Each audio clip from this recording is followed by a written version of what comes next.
صلی علی محمد۔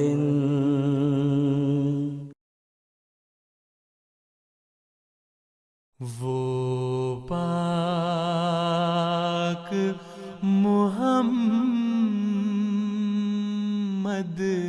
ہے،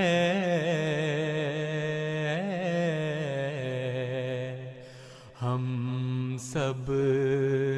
کا حبیب آقا۔ اسامہ بن زید قال قلت یا رسول اللہ لم اراک تصوم شہرا من الشہور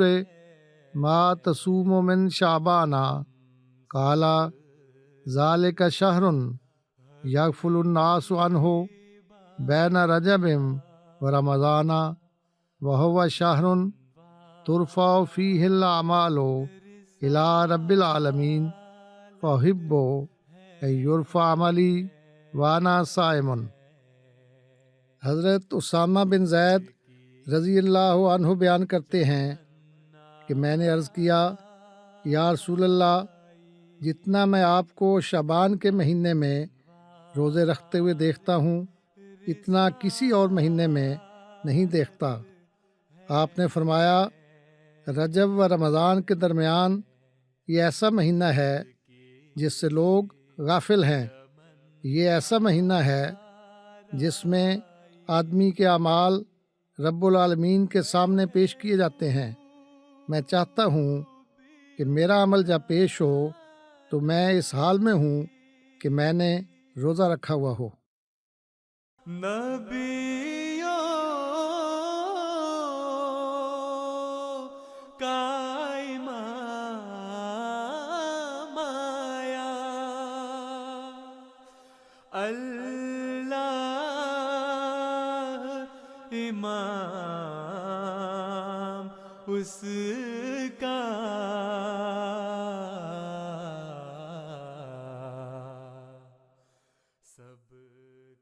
ہمارے سید و مولا حضرت صلی اللہ علیہ وآلہ وسلم کا اللہ تعالیٰ سے ایسا تعلق تھا کہ اللہ تعالیٰ نیکی، خیر اور حسنات کے ہر موقع کی آپ کو خبر دیتا، اور آپ بنی نوع انسان پر رحم کرتے ہوئے اللہ تعالیٰ کی طرف سے نیکی، خیر اور حسنات کی آنے والی ہر خبر لوگوں تک پہنچاتے۔ آپ صحابہ کو بتاتے کہ فلاں دن فلاں وقت اللہ تعالیٰ کی طرف سے ان رحمتوں کے نزول اور اللہ تعالیٰ کے فضلوں کے ظہور کا وقت ہے۔ حضرت صلی اللہ علیہ وآلہ وسلم کو اللہ تعالیٰ نے شعبان کے مہینے کی بھی بعض خاص فضیلتیں اور خاص دنوں کی اہمیت سے آگاہ فرمایا، اور آپ نے امت کو اس سے باخبر کیا۔ چنانچہ ان میں سے ایک بات یہ ہے، آپ نے فرمایا کہ وہ مہینہ جو رمضان اور رجب کے درمیان ہے اس کی ایک اپنی فضیلت ہے، اس کی ایک اپنی اہمیت ہے، مگر لوگ اس سے غافل ہیں۔ فرمایا یہ وہ مہینہ ہے جس میں اللہ تعالیٰ کے حضور انسانوں کے اعمال پیش ہوتے ہیں، اور میں چاہتا ہوں کہ میرے عمل اللہ تعالیٰ کی خدمت میں اس طرح پیش ہوں کہ میں حالت روزہ میں ہوں۔ بس یوں حضرت صلی اللہ علیہ وآلہ وسلم نے شعبان کے مہینے کی برکات اور فضیلت کو ہمیں بتا کر یہ تحریک فرمائی کہ تم بھی اللہ تعالیٰ کے ان انعامات کو حاصل کرو جن کا تعلق شعبان سے ہے، اور شعبان میں بھی روزے رکھو تاکہ تمہارے عمل بھی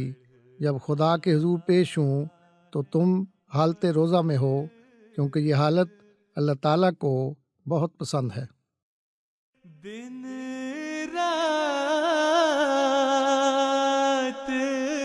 درود اس پر، ہر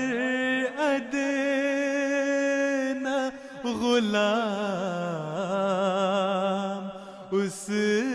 کا